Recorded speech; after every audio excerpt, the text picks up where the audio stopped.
there. She just arrived, and it's gonna be very, very nice. And I'm sure you guys are gonna have a great time.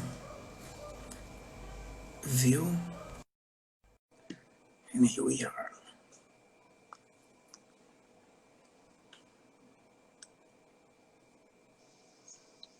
Hello. Hello, hello, hello, hello. Tudo Bom bem? dia, tudo bem e você? Tudo ótimo. Como é que você tá? Eu tô ok, mais How's ou menos, né? good? No, good morning for you there, né? É, 10 horas da manhã, 10 a.m. 10 a.m. here in Los Angeles. In 10, Cyprus, 10. it's 10 me, p.m. for me here, it's 8 o'clock in the night. Dinner time. Hora de Dinner time. jantar. Tudo bem, querida? Como é que tá as coisas por aí? As coisas estão Caminhando. interessantes. Interessante. Tão bem, assim. Hello, As coisas... Feneco, Mestre Papaléguas. Galera, now we're going to have a very amazing life with Formada Pavão, and I'm sure you guys going to enjoy very, very much. So stay tuned, ask questions, fazem perguntas em português, inglês, do jeito que vocês quiserem. A live provavelmente vai ser tudo em inglês. Eu acho, I think it's or half and half. The thing is that a lot of people ask me to do. Oh, I turned my camera here to the computer. A lot of people, muita gente me pergunta para fazer live em inglês, porque a maioria das minhas lives com os mestres, e muito mestre não fala inglês, né? Então os caras falam, ah, mestre, é muito bacana, mas tem muita gente que te fala em inglês e ninguém também aí não, que te segue em inglês, mas não dá para entender nada que os mestres falam. Falei, não, vou fazer outras lives. Eu já até combinei com o Mestre Boneco para fazer uma live em inglês somente também com ele, que a gente fez uma em português. Então, então a gente pode fazer half and half. Vamos fazer em inglês, em português. Whoever asks question in English, we can answer in English. And yeah, you guys feel free to join us. Fica à vontade para fazer pergunta e aperta a tecla SAP do seu celular para traduções simultâneas. Desculpa, perdi você. Não, vamos falar em qualquer... Let's speak in both. I mean, let me be honest. I'm better in English because eu sou gringa brasileira, because I'm a Brazilian American. Sou brasileira, mas nascida aqui, nos Estados Unidos. Então, para mim, inglês é mais fácil, mas português pode ser também. Não, então, fala português. Você fala português, você é brasileira, nasceu nos Estados Unidos, mas fala português melhor que eu. Ah, é ruim? Não. Não podemos falar de política ou nada muito acadêmico, porque assim, o português dá uma caída incrível. So the life, basically, what I'm doing with the life, and I'll tell you the reason why I'm doing the life. First, because of all the problem that has happened with all of us, with the pandemic and everything that's happened. I decided because there's so many lives with capoeira training, workshops, classes, which is awesome. And it was the same thing that I tell all the masters. That is a way to get capoeira is not only about the physicality, but yes, getting to know the people behind the artist or behind the movie, behind the title. I said, do a live and ask the masters and the teachers and the capoeiristas to tell their stories. It's a very nice way to getting to know the person, and to get closer, to be more connected. And if there is a good thing that happened in the pandemic, is brought people more together in that sense. So people from all over, I mean, you are there in your house, or in your house, you're in your house. I'm in my house. Welcome to my kitchen, everybody. I'm in my kitchen. So am I. So, and we go everywhere in the world now. We're going to reach people within this life. So it's a very nice way to connect to other people as well. To people who follow us, who follow capoeira, and like to know a little bit more about the person behind the capoeirista.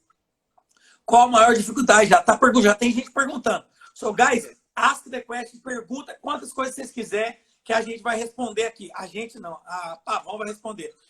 And just before we start, the reason why I asked Pavão to do this live with me is because she's somebody who I admire very, very much. Oh. She has a huge work in America with capoeira. She, together with her husband, They do an amazing job leading the Capoeira Brazil in Los Angeles under Mestre Boneco. But you guys do such an amazing. I've been there a couple of times, and every time I've been there, you guys made me feel so at home. Seriously, it's an amazing when you go to a place and you feel embraced by the community. And I think the reason why people are like this is because of the leaders who are there. And so you are one of the main leaders there who, help the group and organize events and does so much for Capoeira. And I would like to share with the people who follows me and people who follows you as well. So sometimes they just know the Pavão, the Formada Pavão, but they don't know the person behind. They don't know. And that's the purpose of their life. Getting to know the people, the people behind it, how they story, how they started Capoeira, why they are in love with Capoeira, why they keep going every single day to their school and they fight towards this movement. So this is something that made me to do all those lives. So I would like you to start first introducing yourself a little bit, and then after I would like to get in a journey with you. For you to tell me and everybody else, how was your story? How you started Capoeira? Where you saw Capoeira the first time? How did you fall in love? When was the first click that you said, wow, I love Capoeira so much? This is what made me to start and come here and do this and that. You know what I'm saying? I would like to take you on a journey with you back in time and then go all the way to where we are now and where you are now as a capoeirista. So, okay. Pavão, welcome! And I turn again my camera. Oh my God. Yes, I'm so happy to be here with you. And muito agradecida pelo convite. I'm really thankful for the invite. You're like family. I always say like we're cousins.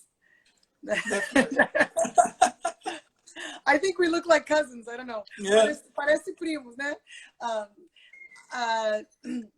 A sua mãe já me adotou para a família, então tá massa. Exatamente. We're related, paulistas, né? So a little bit about me. Eu sou brasileira americana. I'm Brazilian American. I was born in the East Coast in New Jersey. Moved to California when I was four or 5 years old. Nascida em Nova Jersey e mudei para Califórnia quando eu tinha 4, 5 anos. Minha mãe é de São Paulo, meu pai é alagoano. So my mother is from São Paulo and my father is from Alagoas. So dad's from the north, mom's from the central part of Brazil, the capital area. Not capital of São Paulo, but not capital. Mestre Poncianinho, Sereia, Samir, so many people. Guys, thank you very much to join us.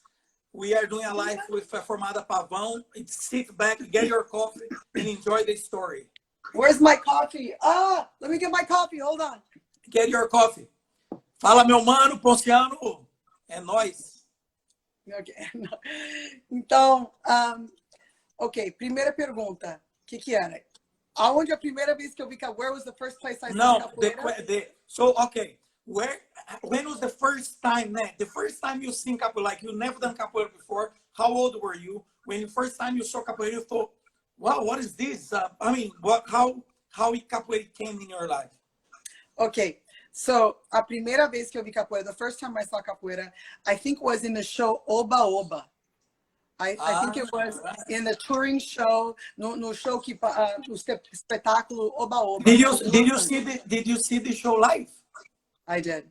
Wow, amazing! Do you know that this show is one of the biggest capoeira show outside Brazil, and eight capoeiristas in that show is from the students of my Mestre.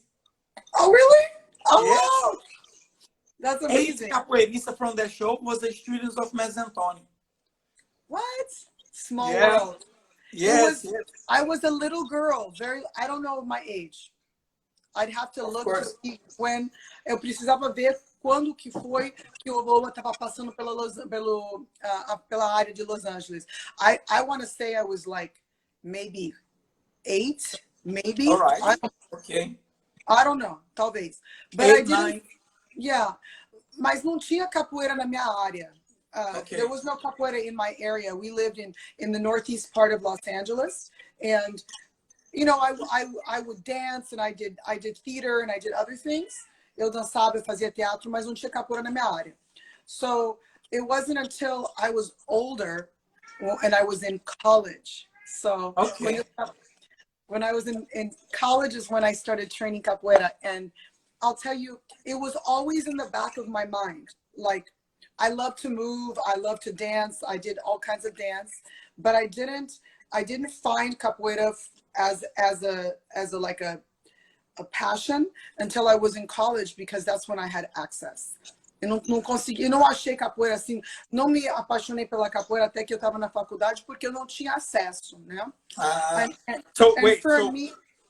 So you're around 8, 9 years old. There is a show that passed by, a Oba Oba show that passed by Los Angeles. You see this thing that you didn't know, and eventually you get to know is capoeira, and then you go to college, and then there was a capoeira in the college. Well, there was capoeira. I went to UC Berkeley, so there was capoeira. Mestre Acordeon was there. I didn't start training right when I got to college.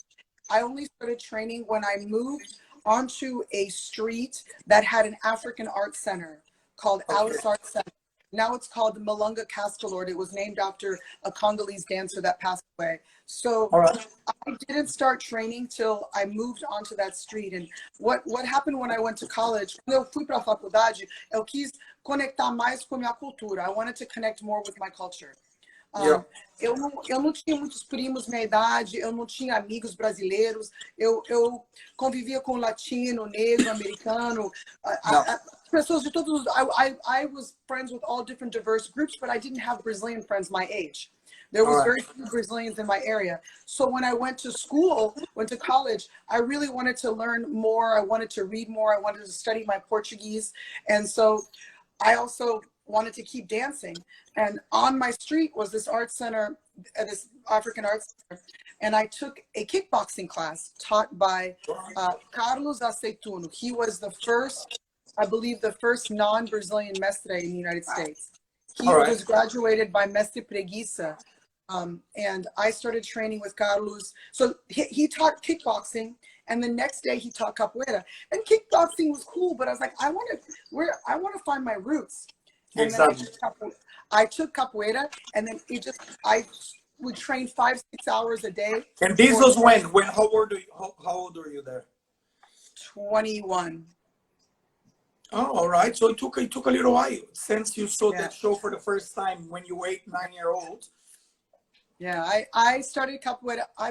It makes me sad because I wish, not sad, but I would have loved to have started. I would have loved to have started capoeira when I was 7 or 8 or 9. But the classes were literally like an hour from my house, and it was not sustainable. And this is 20. You're 21 years old, and you start capoeira is already in LA. No, it's still in the Bay Area. It's in Oakland. Area. In Oakland. Okay, in Oakland. So it was only when I finished and I stayed, I just like, and my family was like, oh, are you going to go to law school? Are you going to go get your master's? And I was like, and you think, oh no. Oh no, I really want to train more capoeira. So I found my path there, and I was able from the very beginning to kind of take an organizational role in the group and kind of create an infrastructure and try to put my literary work, my literary studies into my capoeira training, because I'm a writer. And then you stayed there into the end of your graduation, I guess, until you finished university. I stayed for 2 more years. I stayed until like 2000 and 2001. I moved back to LA. Okay, so 2001 you moved back you're 23 years old. You go back to LA, and you did capoeira in this period of time. So you did capoeira for 2-3 years down the Bay Area. About 2 years in the Bay Area, 2.5 years. And then I went to Brazil for a while. I traveled around Brazil. And then I moved back to LA where my family was. And that's when it was a different school at that time. There was no Umulu Capoeira, which was the first school I started with in LA. And I had always wanted to train with Mestre Boneco, because when I was in school, in faculdade, eu treinei com o mestre Preguiça, o aluno do mestre Preguiça, e eu ia visitar meus pais. I would go visit my parents. And the Mestre Boneco had started teaching in LA in like 1998, and he was very far away as well. But at that time, I was driving, right? So I could drive to his class, and I took a couple classes when I was still in college. And then So when you're going to visit your parents, you go there to visit your parents, you would get a car, go to Mestre Boneco school. Yeah. And it was great because Mestre is very electrifying and he's got that kind of energy that draws you in, and you feel very, very like motivated to work harder, to try to new things, no limits, like you can do it. Right? He's very much about pushing. And that really inspired me. I really connected with it. And I really connected with, above all for me, the cultural elements of capoeira. So important part of my upbringing as a university student was I was very political. Eu era muito envolvida na política. A lot of like demonstrations, a lot of advocacy, a lot of work in the Latinx community and the African American community, just trying to, social justice was a huge focus of mine. So I did a lot of work, and I really, really connected with that element of capoeira, the art of survival, the art of liberation, those elements that are. So by then, so let's recap. I like to do like a timeline kind of thing. Are you taking notes? Yeah, I take notes. I always go a little bit crazy with this stuff. Like when I do classes and stuff like this, I'm always taking notes. I write stuff down. Look, I always take notes of stuff. I write things down. People say to me, "Why are you taking notes?" I'm like, I like taking notes of this stuff. Me too. What I hear, because it helps me. I don't know. It's because I write stuff. I don't know. It helps me to learn more and stuff like this. So, and because when you tell your story, I really like to learn about you and about your story. And so I like to take notes and do timelines and stuff like this. I love it. So going back to your timeline, your first contact with capoeira actually is you are 8 years old, 8 to 9 years old. You go, maybe because your parents were there as well. And as soon as you see something that was to do with Brazil, and I know this because I'm outside Brazil as well, so anything that's to do with Brazil, you're running to trying to glimpse a little bit of your culture, of your people, whatever it is. So your parents probably took you there. You saw capoeira for the first time, and then few years later, you go to college. There is school, there is capoeira, but you're not so involved with. It have not hit you yet, let's say. Yeah. And then at 21 years old, you go back. You go to university, away from LA. You go to Berkeley. You see capoeira there. A student of Mestre Preguiça. You start to do few classes, and then this 2-3 years you stay going back to LA, coming back. You go to you get a car, go to Mestre Boneco to do classes, and then you start to get more involved politically in capoeira. And you start, I think that's when you start to actually, you know what, I think this is for me. Am I right? That's more or less where you start to feel that capoeira is. It was very interesting because it's like Mestre, when he tells his story, I really connect to an element. He always says that he started when he was 11. He didn't know anything about capoeira, but he always felt like he knew it. Like it was in him. Yes, he said this when we did a live together. He told me the story. I can't say that I always felt like I knew it, but the connection was so profound from the very beginning. Like, and I was already older and, you know, more thoughtful. I wasn't just like a kid, I want to flip and kick. The connection was very profound for me from the very beginning. I was helping with kids programming and teaching classes before I had my first cord. And it's not because I was so amazing. It's because I was so invested and because I had movement background. So I could work with little kids and help out. So from the very, very beginning, it was part of my life. Yeah. Very involved, very quickly, very invested. All right. So this is, you're still going visiting Mestre Boneco's school and stuff like this. And then when's the tip moment that you say, you know what, I'm gonna do this. This is what I love. this is what I'm gonna do?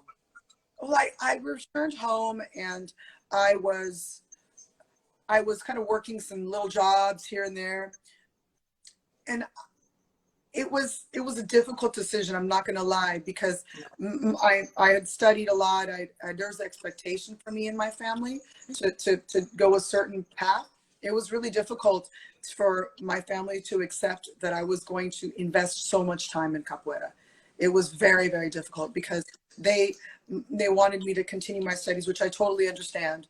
And they also didn't see capoeira the way I saw it. My dad is very conservador, very conservative, very traditional, in the sense that he's like, what, capoeira is for, you know, people perform in the streets, and it's not for, you need to go to college and continue.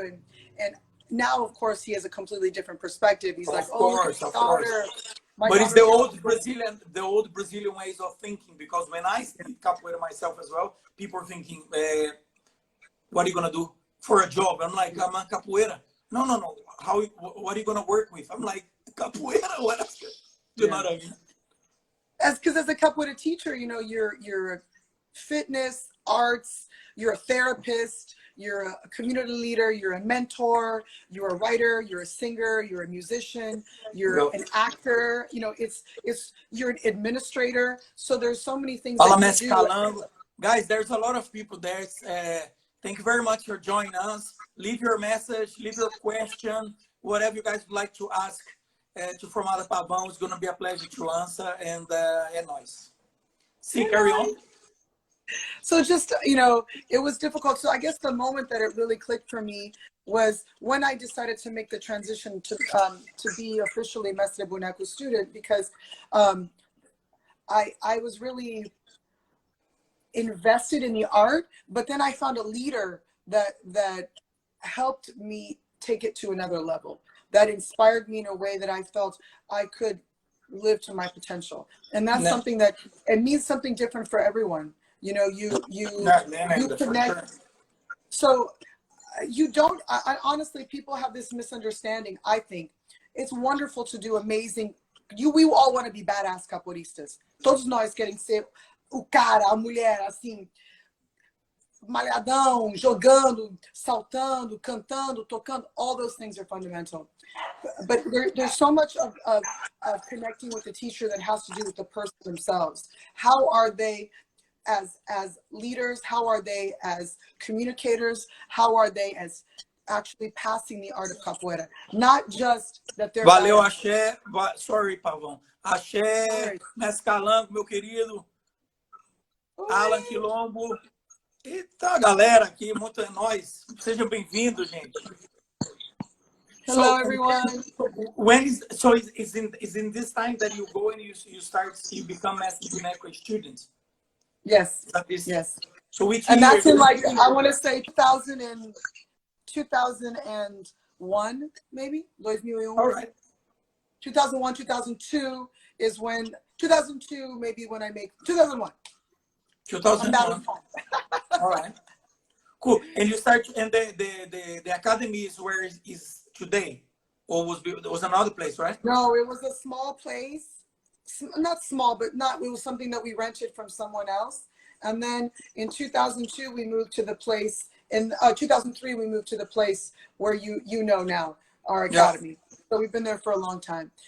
And then in 2005, so you are 23 years old, 24. You are in that transition, and then you start to become Mestre. You go to Mestre Boneco's schools. You become his students, and then then it's like it's a different page. It's a different chapter of your capoeira life as well, right?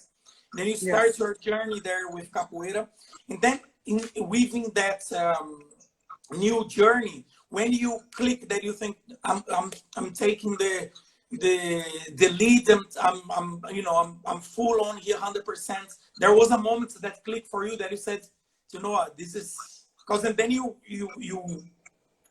become a leader, of a community, which is amazing.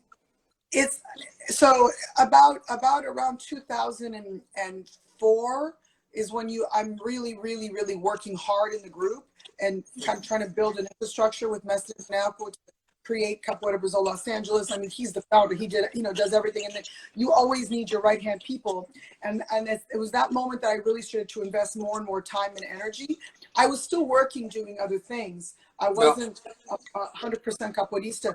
I didn't decide to take capoeira 100%, like my full job, until 2009, I think it was. Because before then, I worked in different ways. I worked a little bit in the entertainment industry, working with a writer director. I worked with the mayor. I worked in marketing. So I've done a lot of things. So, you know, a lot of things involving my writing. So I did strategic partnerships, marketing. I worked for the mayor in the Office of Gang Reduction and Youth Development. I've always enjoyed working with the community. So that's always been interrelated. And it was when I decided, okay, I'm going to throw myself 150% into capoeira. Is what we opened our space in Eagle Rock and, or took over the space in Eagle Rock, and now continuing that work up until today. So it was difficult because, you know, you want to be able to survive as a capoeirista. Capoeiristas are artists and athletes. And one of the things that I saw that was so fundamental in the group, every capoeira teacher strives for this, and we work towards this, right? Is this unbelievable community that you can build. And I gotta say that Mestre Boneco was able to bring together such an incredible group of people that to this day are very good friends, like family. Maybe a couple don't train anymore, but I know I can pick up the phone and say, hey, so-and-so, I need this and this, or how are you? It's like we're such a family. And I think that was something that motivated me so much to commit even more energy into the group, was to continue cultivating and building that energy through capoeira, with the youth, with the teenagers, with the adults, with everybody, you know, kind of the families, building that sort of unique energy. When I went there, and you can see this, you can feel it. When I went there, and I say this to everybody, every time I went there, there is an energy. And of course, when you meet Mestre Boneco, you understand where the energy comes from, because he's such a, I said to him, Mestre, o senhor é ancestral. For me, he's like his energy is ancestor. It's like you travel in time with him just because of his energy. And it's amazing because it's very difficult to find people like that drives you with them just because of the energy, the way they speak, the way they like, you know, it's like when he goes inside the room, you know he's there because of this energy that he has, you know. And when you go there, and this, of course, when you go, you see the students and you see everybody in the school. The reflex of him is the students, right? So the reflex of him is everybody else there. So you feel that, and that's why I felt so embraced there with this, you know, with not only the advanced people, with the people who are starting now, with the kids. It's like he managed to cultivate a culture of this energy that is amazing. I mean, everybody you just want to be there because being there is, and that's what sustains it. I mean, that's really what sustains it. In the United States, it's a little bit different than in Brazil and maybe in other places, because in os Estados Unidos, as pessoas não começam a capoeira tão cedo. We don't start capoeira so early like they do in Brazil. And a lot of times with the kids that start young, they stop for a while. They might come back when they're adults. I'm seeing that a lot now. Kids that I taught when they were 7 or 8 years old are coming back after college. You know, they graduated from college. Now they're coming back to capoeira. So we don't have a lot of younger kids that stay all the way through adulthood. It's hard. It's because it's different. It's because of I see capoeira is the reflex of society that we live. So the capoeira, the movements, the capoeira itself, the art is the same everywhere in the world. It's one big language. It's the same language. But the reflex of capoeira in each place is different because of the society that we live. Of course, capoeira in Brazil is going to be different than capoeira in America. That's going to be different in Europe. That's going to be different in Palestine, let's say. Because it's different societies, different people, it's different realities. So I think that's why. Another thing that, so wait, let's wrap up. That's The 9 timeline, the years old, timeline. the timeline, the 8, 9 years old that you find capoeira, you see for the first time with one of the best capoeira shows in the world that was Oba Oba. And then after a few years down, you go to study university in Berkeley, you see some capoeira, there's Mestre Acordeon, and there's a student of Mestre who you started capoeira, you stay there for a couple of years, doing some capoeira, 2 to 3 years. In the meantime, you go to LA, you get your car, you go to visit Mestre Boneco, you start to fall in love with his capoeira, his energy, his vibe. And then you go back to LA, you join the school, you join Mestre Boneco school, you start training there. And then after, 18 years, 19 years, almost training there with him, today you are his right hand, left, like he said on the event. She's my right hand, my left hand, my foot, my eyes. She helped with everything. So that's because I'm persistent. I'm persistent. I think that's why. No, that's good. So I mean, it's very inspiring. And in the meantime, it's not this. All the work that you guys have done with capoeira, with social works, classes with kids. I mean, you have such a big impact in the community there with your work. That is very inspiring and amazing. Another thing I would like to talk to you, because what I do with every life that I do, I talk about the story of the masters into where they are, like into you are now. And then I would like, for example, now I would like to talk to you a little bit about, I know you're very, very big expression in the women's capoeira community. So I would like to talk to you a little bit about that, for you to give me your inputs as a capoeirista in the US, a female capoeirista, how you see it, how is the approach, how is now, maybe how was then when you started, how is now. And then after, as you know me, I like to talk about music. I'm going to ask you some questions about music, and beijo, abraço. Okay. So perspective of being a female in capoeira in the United States. First, how was it when you started the capoeira? You don't need to tell me in the sense of this. We all know. I mean, capoeira was first developed I think I could say in a macho society. You know, in a place where it was very difficult, especially in Brazil back in the 30s, in the 40s, in the 60s, when it was very difficult. But after, like, I've been out of Brazil for over 20 years now. And like in my school, I have 95% of my students are female capoeiristas. Do you know what I mean? So it's like completely changed. If it was maybe 100 years ago, it would be 95% male capoeirista, and I would have 2 women's training. But now I have 30 women's training, and I have 5 guys. You know, it's the difference. I mean, it's definitely, we're pretty 50-50 right now, currently, in the 2 academies that I run. I would say when I first started, first of all, I never felt in any training environment with Mestre Boneco that there wasn't a level of equality, right? I have a very, very strong personality, and I'm very, very aware that not all women handle and relate to things the way that I do, right? Yep. That's the first thing I want to say. Second thing I would say is that many women suffered when I first started training capoeira,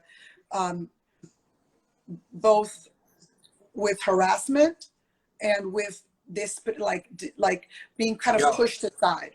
Not in Mestre Boneco school, but in other situations. I don't want to get into too many things too many specifics. But the life is just about you. I'm just getting a little bit of glimpse of your view and stuff like that. But so, it's not a political life. Okay. There were a lot of challenges a lot of things that I felt were inappropriate that I've experienced as a female capoeirista. You know what? I'll tell you just to help you. Sorry, the reason why I ask you for you to give me your view and stuff like this, because I see you as a very big inspiration for the females capoeirista.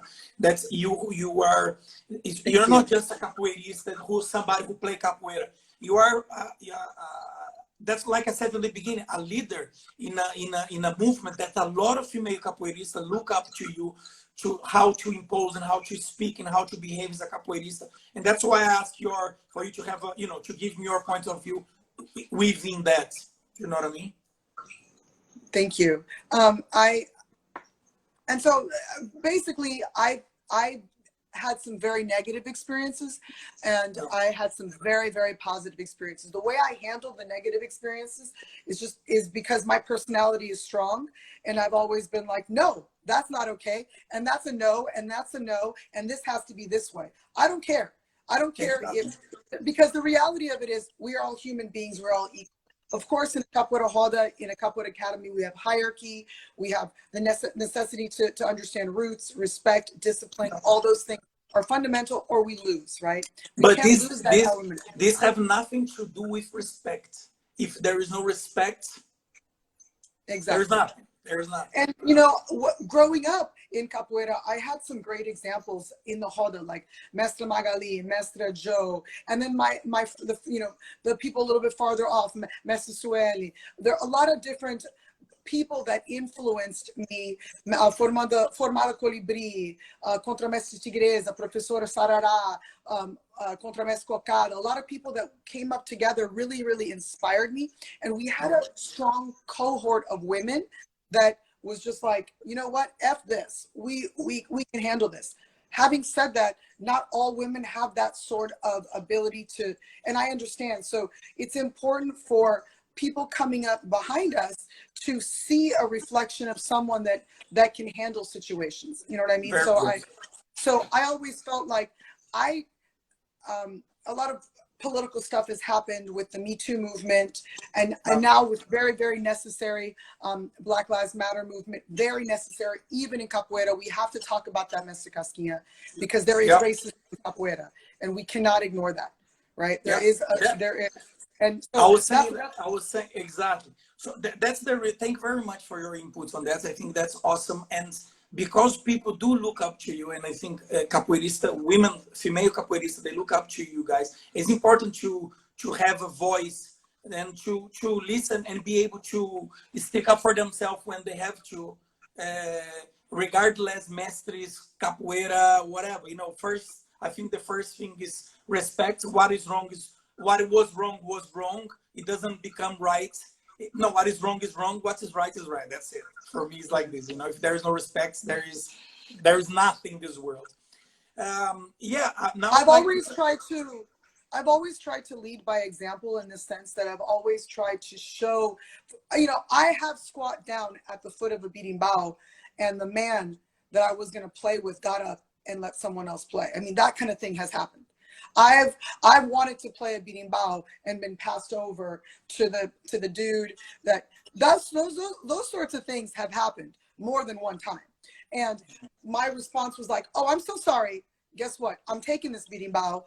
You're playing with me next time, because next time you go, I'm going to buy the game and play with your ass. Sorry. Like that's how I handle the situation.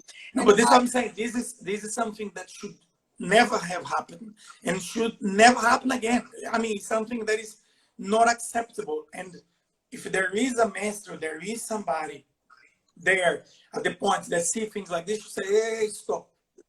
I say something about the Roda. The Roda of Capoeira is the natural habitat of a capoeirista. And when I say capoeirista, I say female, male capoeirista, right? So the Roda of Capoeira is the natural habitat of a capoeirista.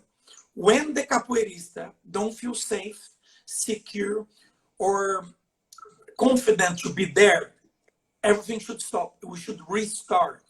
How can you not feel safe in your natural habitat as a capoeirista? It doesn't make sense to me as a capoeirista. Doesn't make sense. So, all right. Now I would like to speak you to tell me what's, after now this pandemic, all this craziness happening now, how you guys are dealing with all of that. I know all the masses, everybody, a lot of people are teaching capoeira through lives using Zoom application, workshops. How are you guys doing? How are you guys dealing with all the classes? Well, are you guys back already? So we closed on March 15th. And then on March 19th, we started Zoom classes. Like 4 days later, we scrambled, figured it out, and we were teaching like 20 Zoom classes a week between Capoeira Brazil LA, Capoeira Brazil Northeast LA, Capoeira Brazil in San Pedro, and Capoeira Brazil Burbank. We brought all the teachers together, and all of us were teaching about 20 classes a week. A lot of kids classes every day, adult classes multiple times a day. We needed to serve our community. It was difficult. Not everybody is built for Zoom. Some people, a lot of kids can't focus. A lot of adults get bored. We reopened on June 29th. It has been very complicated because Los Angeles has really rising numbers. So people are still scared. So we have Zoom only classes, in-person only classes, and then a hybrid of Zoom and in-person classes with limited numbers. I'm doing this as well. My classes, I have my classes now only for 8 people in the academy, and the Zoom and the phone is there as well. So whoever cannot go to the academy, they train through the house with the class team. So we do the same thing as well. It's very, but we are very adaptable as people. As we should be. If we do not adapt, we are not going to survive. And yes, and the community, how is the capoeira community? Because I felt that the communities actually, we got together and we are driving through together. I didn't feel like, of course, we lost a lot of things, a lot of important stuff, money, stuff, whatever. But the capoeira communities actually got together, which is it's really interesting because parece, when I look at what's going on here, and even just around the world, looking at Instagram and everyone's class and everything, I think it's awesome. It really has pushed capoeiristas to think outside the box, to stop complaining and do some new stuff. You know what I mean? Like a lot of times capoeiristas, or everybody, not just capoeiristas, we get stuck. Okay, we're stuck. We go to the gym, we do this, we do that, we come home, we make dinner, we go to bed, we wake up, we do the same thing. So the pandemia has forced us to step outside that comfort zone. And I think that it's actually beneficial for capoeira because we're reaching people, students that moved away, students that live too far to drive to the academy. At the same time, we are losing some people that just don't want to train. They don't want to do that. And I lost a lot of, especially beginners. You know what? It's kind of a half. Like we did what we did right when the pandemia started and we closed. I advertised for a Capoeira 101, a series, because we had a lot of parents that their kids are training. Now they're at home. Maybe they could get into it. And we're on our third, I think, Capoeira 101. I turned it over to Quebrado. Quebrado's teaching them. But and after Capoeira 101, they do another 4 weeks of Capoeira 102, and then they go into the regular Zoom classes. So that's actually working really good because because certain people, it's interesting. It's like some people are too nervous to go in person, and this has allowed them. Oh, I can be at home and nobody's watching me, except through the Zoom. Having said that, I don't know how long that's going to be able to sustain, but we live in a new normal. So what are we going to do? We're going to have to adapt. Yeah. You know, it's complicated. Like even today, I got a message from one of my longtime parents and her 2 kids, longtime students, like over 5 years. They're just tired. They're done. They're burnt out of Zoom and they're not ready to go back into the gym. And that's hard because, you know, we love students. For us are like family, right? Mestre Casquinha? They're like, you don't want to lose them, right? You don't want them to go and then suddenly they just bye-bye. And it's not even about the money. It's not about the money. It's not about about the investment and the I wish, especially kids, I wish I could pass to them how I wish I was able to train capoeira from a young age and keep it.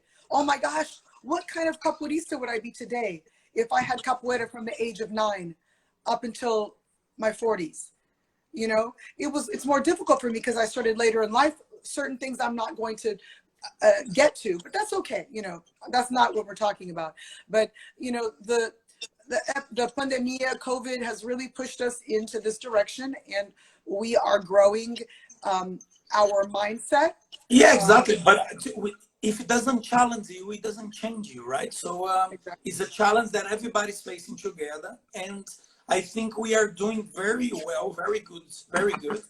And we are doing whatever we can in order to keep everything up, you know, and I think it's good. Another thing I was going to ask you as well, you know, with the Black Lives Matter now movement, capoeira is a resistance movement, is something that's the capoeira itself is something that fights for justice and for equality. And how is everything going there now? How is the capoeira community? I saw some marches, berimbau marches and stuff like this happening. How is the capoeira community behaving with all these things that is happening now? Well, everyone is in the States. In Los Angeles, everyone is really, really invested. And one of the things that we have to do as a capoeira school is be cautious, because we want to keep the door open. We can't be overly political in the sense, oh, you have to vote for this person or that person. Because capoeira is not a monolith, and I'm very, very, very aware of that, because I want it to be, I want it to welcome all different perspectives, right? Because that's how we truly grow. I'm very diplomatic in that sense. In the same respect, there's no room in capoeira. There's no room in capoeira for individuals that don't understand the roots of the art. This is my perspective, right? The roots of the art and the importance of underscoring the African traditions that created capoeira. We cannot ignore that, because what society has whitewashed so many things, and not just here. I mean, I'm concerned about things that I hear about or see or read about or study about in Brazil. It's bothersome because I know that there was a movement in the late 30s and early 40s, forgive me if I'm incorrect, with Getúlio Vargas to very, very much create a national identity in Brazil. And part of that national identity is capoeira, right? Even though it was not quite accepted yet. But so you want to just call it Brazilian. Oh, no, it's just Brazilian. It's Brazilian. Yes, capoeira is Brazilian, but it's Afro-Brazilian, and we have to recognize that. And so what we're doing in Los Angeles, and I'm not preaching, please, this is my opinion, I don't want to upset anybody, but what we're doing in the US is we've created a Capoeira Brazil anti-racism task force. And that's a group of students within our group that is creating a roadmap on how to underscore, highlight, and make sure we are very, very deliberate in the way that we talk about the African element of capoeira, the African roots, the African traditions, and how that relates to our existence as Americans, because it's very, very related. For example, hip hop. And I'm not an expert on hip hop. I use this analogy a lot when I teach teenagers or kids, right? Hip hop is not African, but hip hop is African American. Why? Where does it come from? Where's the roots? The roots are blues, jazz, call and response, bluegrass, all those things. And where do those things come from? African traditions, African elements. So it's all interconnected. So we have to highlight that same element in capoeira. We have to always underscore to every student that when you squat down at the foot of the berimbau, this is something that Mestre always says, and I'm sure you've heard it say it. You don't just squat down and play capoeira because it's cool to flip and kick, but you give thanks and you show gratitude to the ancestors that created the opportunity for us to practice this art, to create this art. And we can't just say, oh, this is a great art form, it's Brazilian, it's Afro-Brazilian. I heard the other day I was checking when all these movements were happening, I was checking some comments, and I was trying to get involved to see what's going on as well. People don't, the way I see it as well, people don't understand racism if they never been through someone being racist towards them. I have a joke. I mean, it's not even a joke. It's with my students, and I say, guys, wherever I travel, I'm gonna wear a T-shirt that says, "Pick me for a random check," because anywhere I go in the world, and I promise to you, everywhere I go, I get randomly checked. All right, it's because of my looks, because of my hair, because of my tattoos. I don't know, because I'm mixed race. Anyway, and it's clear because it's not, I'm not randomly checked. That's what the police say to me all the time. When I was with Amigo in San Francisco, we stopped in Chicago. We were at the airport. We saw the police. I said to Amigo, how much do you wanna bet they gonna come to search me? Amigo said, come on, inside the airport. No, they don't do this. I passed, they said to me, can I see you? Can I speak to you? Where are you going? Where are you coming from? What are you doing here? Da da da da da da. I was like, and then I said to him, why are you doing this? And he went, no, it's just a randomly check. So I am randomly checked everywhere. So if I go to supermarket, the security come after me because it's a randomly check if I'm not stealing nothing from the supermarket. You know what I mean? So, and I did a text the other day that I said, quando você faz parte de movimento como a capoeira, when you are part of a movement like capoeira, you cannot accept or be quiet na frente de qualquer tipo de preconceito. You cannot be quiet in front of any sort of how do you say? Of preconceito, né? Of discrimination. Discrimination. Sorry, thank you very much. Sometimes my English fly somewhere to come back. So any sort of discrimination, like it's disgusting. It's not acceptable. So this is something that has been happening for centuries. Okay, and now maybe people are feeling more confident, especially because of social media, to speak up and say, you know what, F all, I don't want this anymore. Don't speak to me like this. I don't deserve this. You shouldn't be speaking. So people start to speak up. So I believe that everybody who is part of this community, they can. I saw the other day some message on Capoeira Move. For example, I put those logo Capoeira Antifascista because of the Brazilian extreme right government now. So I put there Capoeiristas Antifascista or anti-racism, whatever. And you see people going, I'm a capoeirista, but please let's not discuss politics here. And I'm thinking, no, this is completely wrong thought.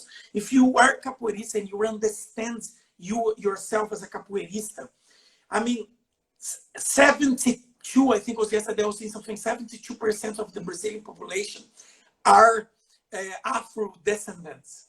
You know what I mean? It's like sometimes not like in my house, my young brother is blonde, blue eyes.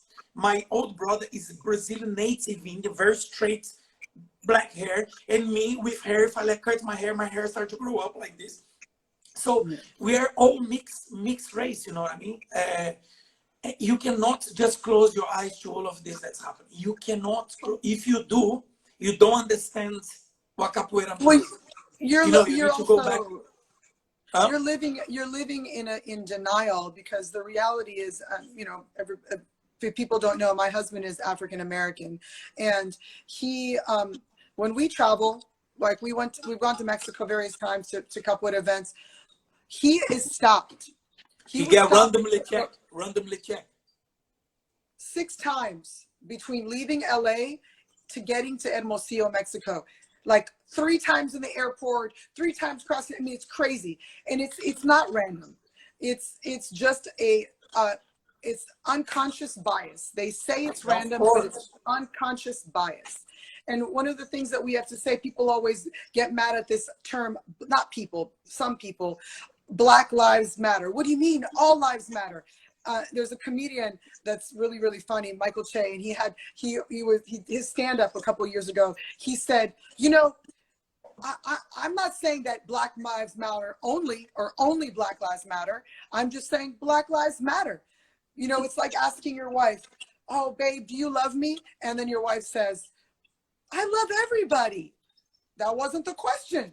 Do you love me? Or, nobody goes to the cancer run. Oh, I'm running for breast cancer and says, but wait a second, what about diabetes? What about kidney disease? What about, heart disease? No, that's not what we're talking about. What we're talking about is systemic racism and the necessity. And as capoeiristas, kind of looping back to capoeira, because we work with an art form that is African Brazilian, that comes from struggle, comes from the fight for liberation. We need to be a voice in the community demanding the end of systemic racism. We need to be a voice in the community that demands fair policing and the end of things like qualified immunity. I don't want to get too political, but this is really, really important. And I don't care. You say anti-fascista, anti-racista is not political. That's just what you should be. That is what you should be. If you are a capoeirista, if you are practicing an art form that comes from Africans that were enslaved, you need to be anti-racista. Not just not believe in racism, actively anti-racista. What are you doing to fight racism, right? So I think there's a fear of people sometimes voicing their opinions, but you shouldn't. As capoeiristas, we need to stand up for what is right. You should speak up, because if you go quiet and if you don't say anything, it's like you're complicit. Exato, você está compartilhando. You agree with that. You don't say nothing. You agree with that. No, so it's sabe que crescendo brasileira americana, sempre Pavão, so I just, because every hour, so whenever there is 1 hour, the platform just allow you to be 1 hour, so they will kick us out. So what I'm gonna do, I'm gonna go out and then I'm gonna go back in again. Everybody, guys, join back us again so she can finish her thoughts, and then we carry on. Like, see? Okay. Beijo, abraço. All right. Beijo. Hope you guys enjoy. It's very, very nice. Guys, we back. Feneco! I hope everything is good there. Guys, we're having a very nice life here. We just got back. Isso, yo. And it's very, very nice. And so she will be back soon. And we're gonna do, she's gonna finish her thoughts while we're talking about. Central Online de Capoeira. Fala, galera. Life, man, everything is great. Everything is great. Perfect. Everything is great. Guys, ask any question you like. More than welcome to ask any question to Formada Pavão. I'm back. Please do so. Epa, we're back. Okay. So there's a lot of people. Guys, you can ask any question you like. It's been very, very nice until now. We did a timeline of her capoeira story, and you have a new tattoo. It's not too new. You saw that already, right? Oh, that's cool. Didn't you see this? No, I didn't see that one. Very nice. Oh. Pavão. Really? Oh, I have one as well. That's right. Ooh, beautiful. Ai, that hurts. No, it doesn't na hurt. Mão. Foi na mão, no dedo, tudo. Eu queria fazer o braço inteiro, mas o chegado fala, não! No, but it's nice, it's nice. O chegado falou, não vai colocar não. So, how's chegado, is everything good there? So, anyway, let me catch up my thoughts again. So, we were talking, so we spoke and about her capoeira story, and it's so nice, guys. So, if you are watching now this video and you already seen the beginning of the life, you saw her story. Every story is so beautiful to see how people get connected to capoeira, and they end up being capoeira teachers, mestres, community leaders, and so beautiful and inspiring. So if you're joining us now, go back to the live and check. This live gonna be up on my YouTube channel as well, so you guys can check the whole thing and see how amazing is the life of especially the capoeira life of Formada Pavão. So we are finishing your thoughts there. So I don't know. I don't know if it's amazing, but it's definitely an interesting journey. And I'm Ana so Maria, thankful because, baby Moo, my wife is just joining us. hey, Next time I go to LA, she told me, oh, I'm coming as well. It's so nice. you should. Oh my gosh, when is that going to be? 2021, hopefully. Ooh. Let's see. You guys, you and Chegado need to come to Cyprus. You guys gonna love him, by the way.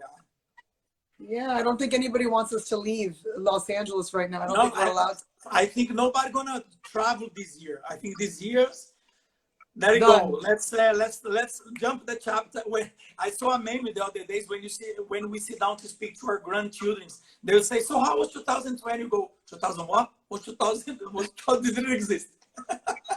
2019, 2021. Exactly.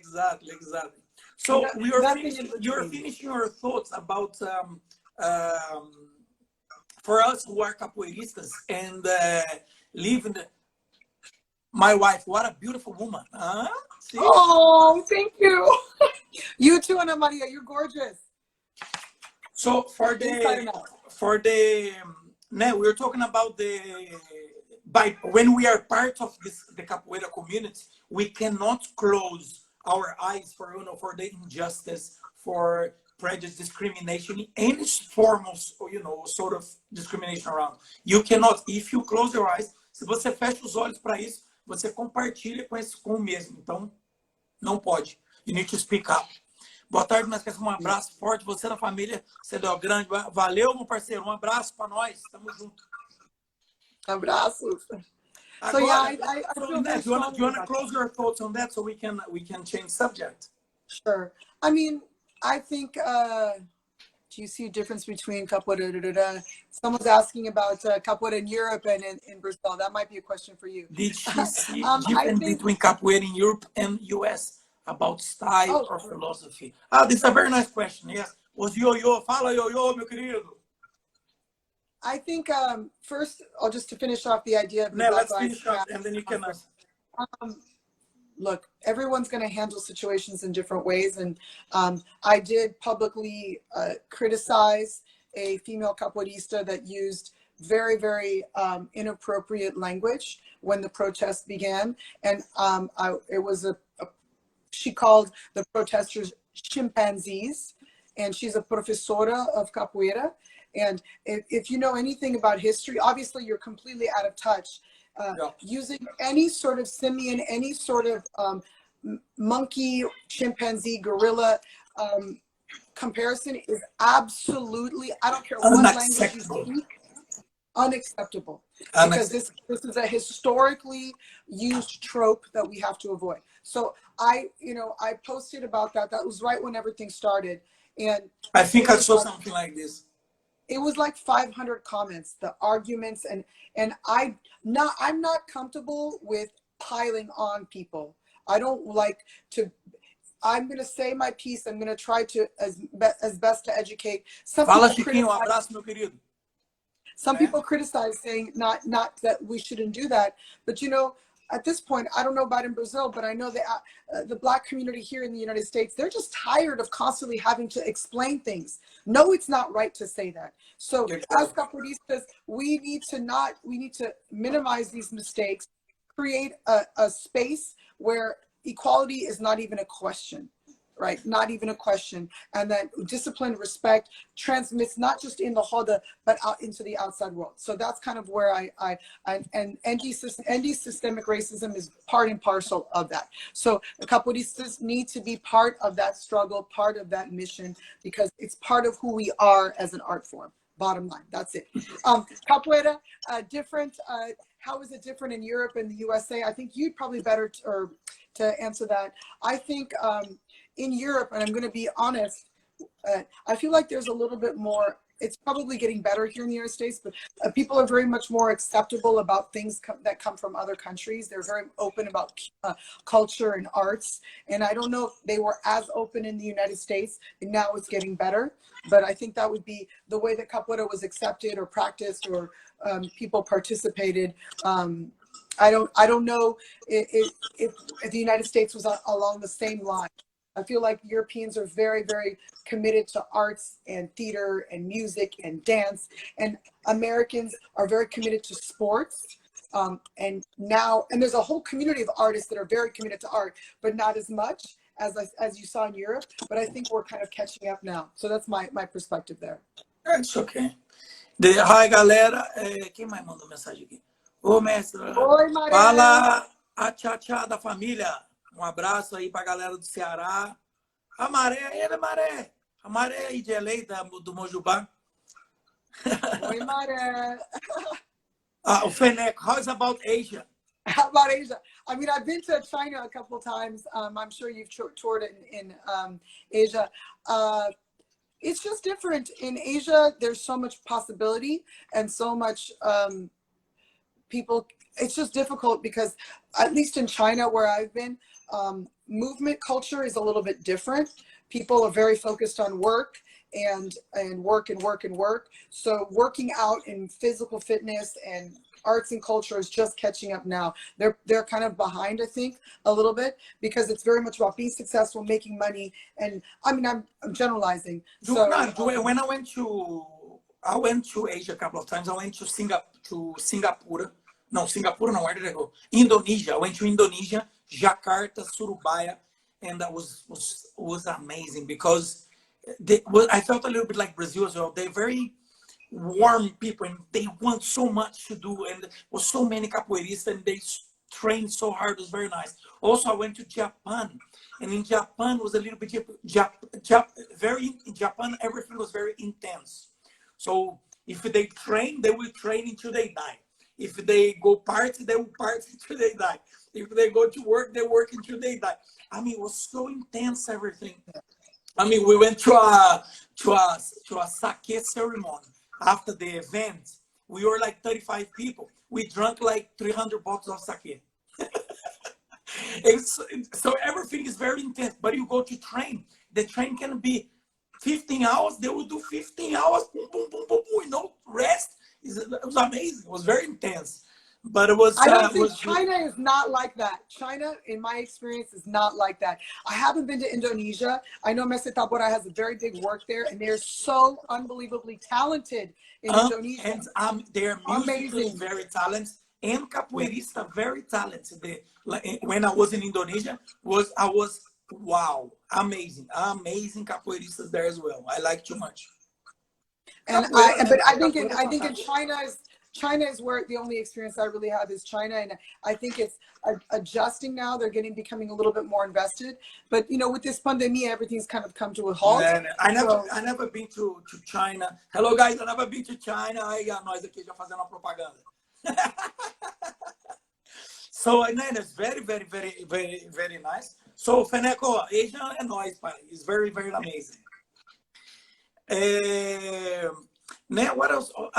And then because it's the life that I do. Of course, I always talk about music with everybody that I make live. So, what kind of music do you like in capoeira? Which kind of music in capoeira maybe you like to listen in the car? Things that you like to play the instrument. You like to play berimbau sometimes. Like for example, me, I have berimbau in the house. Sometimes I play the berimbau. I go outside, I start playing berimbau. People think I'm crazy.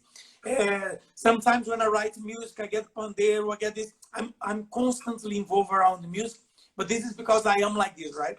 And how are you with capoeira music? How are you connected with capoeira music? I am a horrible musician, but not so bad. I mean, I've gotten away. No, there is no such a thing, horrible musician. You know where I love listening, playing. I love writing songs. I'm not so good with melody, but lyrics I love. You know this about me. I love I used to be a poet. I used to write a lot of poetry. I do a lot of writing. So for me, words are really, I love music that brings me closer to the root of capoeira. So I'm very interested in storytelling in music. Nice. I think sometimes, you know, it can get extreme where like it's a really sad song or really, but so I like to kind of have that. So how many have you wrote many capoeira songs? Have you wrote many? Not many, songs? maybe 10. That's it. Which song do Maybe you 10. remember any Maybe song? 10 capoeira songs. Do you remember any to sing? I just wrote one, but I'm not gonna sing. Can I get back to you because we're doing a music festival this weekend, and Right. I wrote a song for it, and it's actually about women in capoeira. It's not with Quebrado? No, this is a different one. He might. Did I write something with Quebrado? I think I might have helped him with something, but it was probably his song. No, I actually wrote it with his birthday is not this weekend, or is the next? Yeah, this weekend there's a little music festival that Mestre Capoeira, Mestre Boneco, that only like the teachers are doing, and we're doing it's just basically we got randomly teamed up with other teachers in the group, and we wrote songs, right? Oh, amazing. Yeah, and it's just for us to connect, and there's no like prize or anything like that. Cool. That's lovely. I That's will. amazing. I promise you I'll get back to you with the song. Woo. I actually have to practice it. I have to do it on a cappella. So no, do you have any other songs? Do you have any other songs? You don't need to sing. You can read to me one song of yours. Oh God, I gotta go to my phone. I'll read it.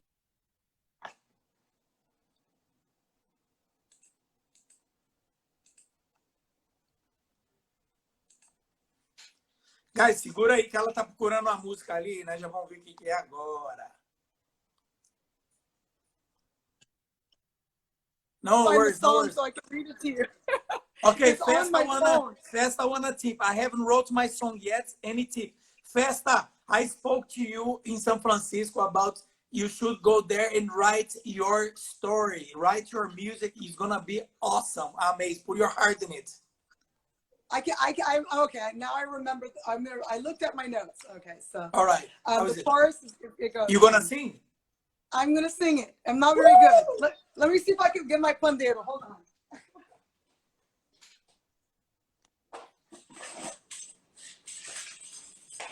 Hold on, I got my pandeiro. Go for it. Okay. Hope I remember it. Oh God. How's the chorus? Le, le, le, oh, oh, le, le, le, ah. Oh, le, le, le, oh, le, le, le, le, le. Oh, le, le, le, ah. Ela é a capoeira, é o maculelê. Joga com mandinga, sempre botando o dendê. Oh, le, le, le, oh. Oh, le, le, le, ah. Oh, le, le, le, oh, le, le, le, le, le, le. Oh, le, le, le, ah. Just a preview. All right. That's nice. I like it. And you know what? And you know one of the things that I like that have a very different melody from the usual template. Really? Oh, I'm so bad with melody. No. It's nice. It's nice. It's nice. It's nice. And more you sing, remember, the more you sing, more you get. I mean, the song is like next time you're gonna sing again is better. Next time is better because this is like whenever I do a song as well. The first time I sing the song, I feel like what was that? But within time, the song become more mature. It's like the story. Eh? You start to tell the story better. And but I like because there is a different melody from the usual. Because a lot of times, you know, I receive a lot of people send me songs. They send me Mass, can you hear the song for me? And then I hear, and a lot of the times the song is nice, but always falls in the same sort of template all the time. Yeah. And I'm like, it's very nice, but why you sing the same as the other song there or the other song there? And this song you sung didn't remind me of any other template. So this is very cool. It's very nice. Very, very nice. It's been a challenge for me because my cat won't stop meowing. Hold on. Put the dog. Where's the dog? Hold on. Sugar! Hold on. Sugar. You guys gonna, this is her dog, Sugar. You see the size of Sugar. Oh, Mestre, she's outside. Ah, was he? Okay. She won't come out. She won't come in because she's with Chegado outside. She's Sunday. The dog is amazing. We were last year, I remember we were in Mestre Tabora's event. She was inside the church, and the church had an echo, and she got inside and suddenly she just went, whoa, whoa. You just see people in the church. She was really scared of the She was scared of the makulele, remember? The makulele started, and she freaked out. She's a good girl. She's our mascot.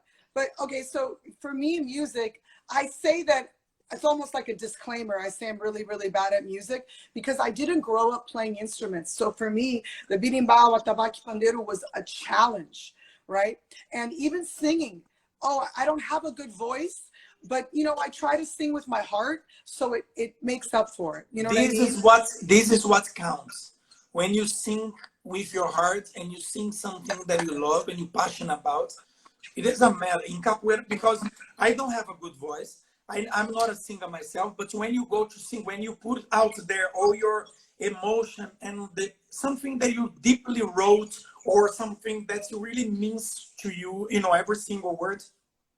And if you enjoy, everybody watching you, they will enjoy watching you. So it doesn't matter. It doesn't matter.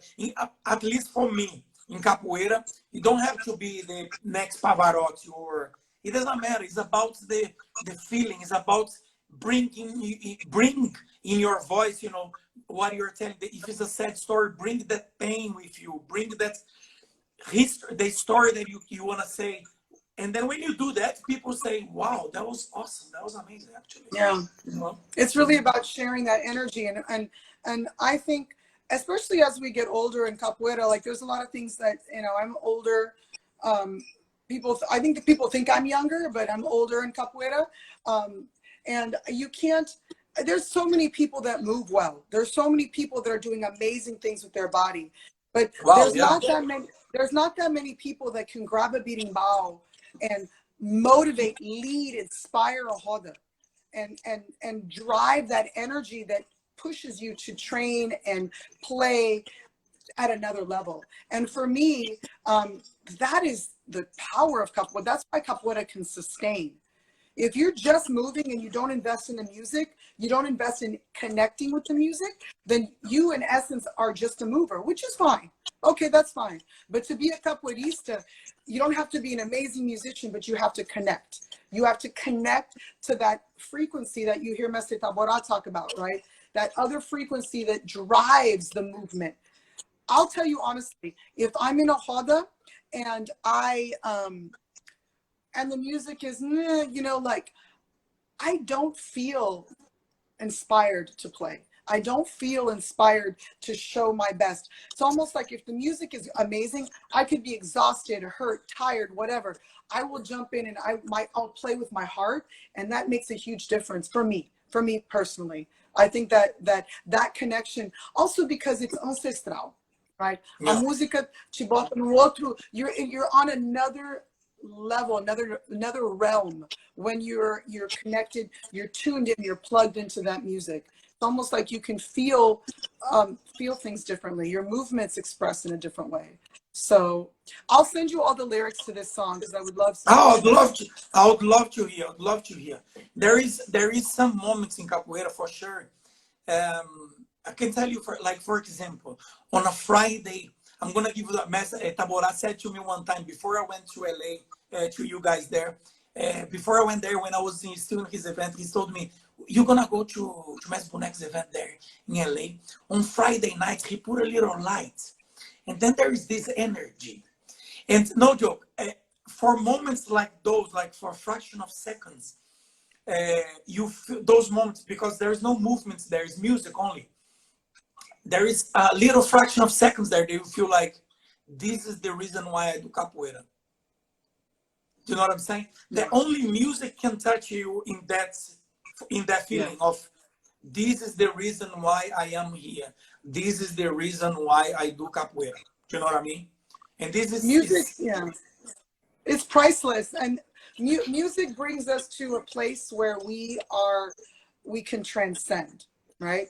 That's why Definitely. that's something. That's why capoeira is so different, so special, because it's not just the physicality of it. It's not just the story of capoeira, the myth of capoeira, the history of capoeira. It's that visceral connection to something that is beyond us. That when the beating bow really cries, when the song, and it doesn't have to be a complicated song.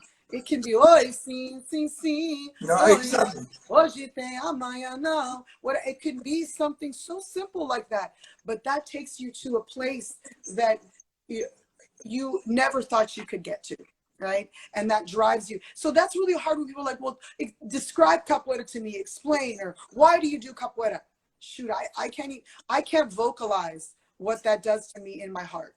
I can only play the game of capoeira. I can only share. It's hard. I can share it with you, Mestre Casquinha, because you're at a even like 10 times higher level in this realm, right? And I wish I could pass that to every student and say, look, this is the key to capoeira. Is yes, training hard, movements, playing, but it's the visceral connection to the music that brings you closer to the history, that brings you to the ancestors, that brings you to a moment that you didn't realize you could be at, right? I never imagined I could do the things I do before I trained capoeira. Like, I'm so thankful. And kind of going back to what we said, I'm going to have to go soon because I have to teach a class, but I want to really go back to when you talked about being a woman in capoeira. Something that I try to always pass, Mestre Casquinha, that's so important in my small experience as a capoeirista, and in my experience as the person that has almost passed. I almost died. I had a near-death experience. I got very sick, and when I recovered, one of the things that I promised myself always was that I was just going to live as joyfully as I could, right? And I think that as a female capoeirista, what I always try to pass is that we have to celebrate our journey.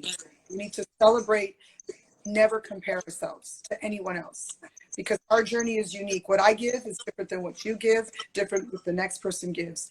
And each of us are participating in a whole experience that is so unbelievably important.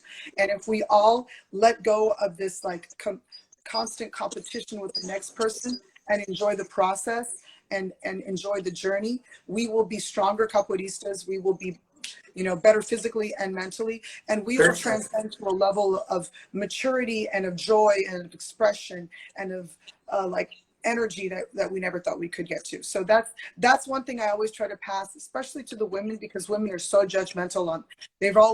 I started capoeira with another woman, and she was already a gymnast when she started capoeira, so she could do a bunch of things. And I was always comparing myself to her. It was only after I left that behind that I really started to celebrate myself as a capoeirista. So. Wow, perfect. Well, so we have reached 1 hour and a half. Thank you so much. Thanks for sharing your story with us. Thanks for inspiring me, and I'm sure you inspire a lot of people who are gonna watch this video. Thank you very much. It was very nice. I learned a lot. It was very nice to learn about your story, how you started the capoeira, and your views on the political aspects that we are living right now, and things that we should not close our eyes for it, and we should speak up. So thank everybody for who is watching. If you're Thank you, watching now, everyone.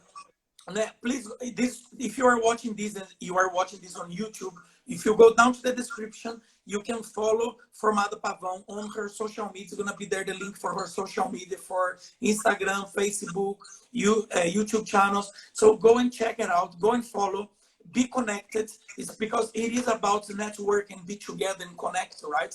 So, Pavão, I would like you to give a message to everybody. Thank you for where's Chegado today? Where's Chegado? He's there. Chegado, so Chegado is, he's an actor. He's rehearsing. He is actually going to do an online show in August. Oh, so where is he? Call him to say hi.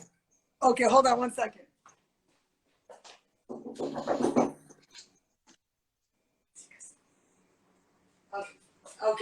Okay, he actually cannot. Let me take you outside. I'll show you him. Oh, okay. He's working. He's in a rehearsal, so. Ah, assim. Oi, Mestre Casquinha! Ah, meu querido! Tudo bem, Mestre? Tudo bom, cara? How are you?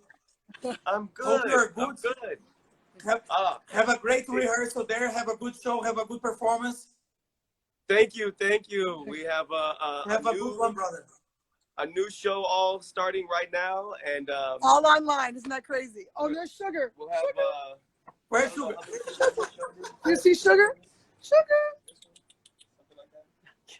Yeah. All right, Mestre Cool. Casquinha, I just want to say it's such a pleasure to be able to converse with you. You're such an inspiration in the capoeira community because you are uncompromising. You're unapologetic. You are who you are. You've created your space, your music, your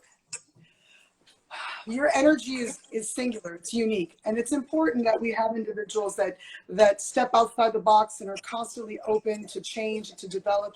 And that's when I see you as a person, as a capoeirista, as a mestre that has really encapsulated the idea of capoeira, because you're unapologetic.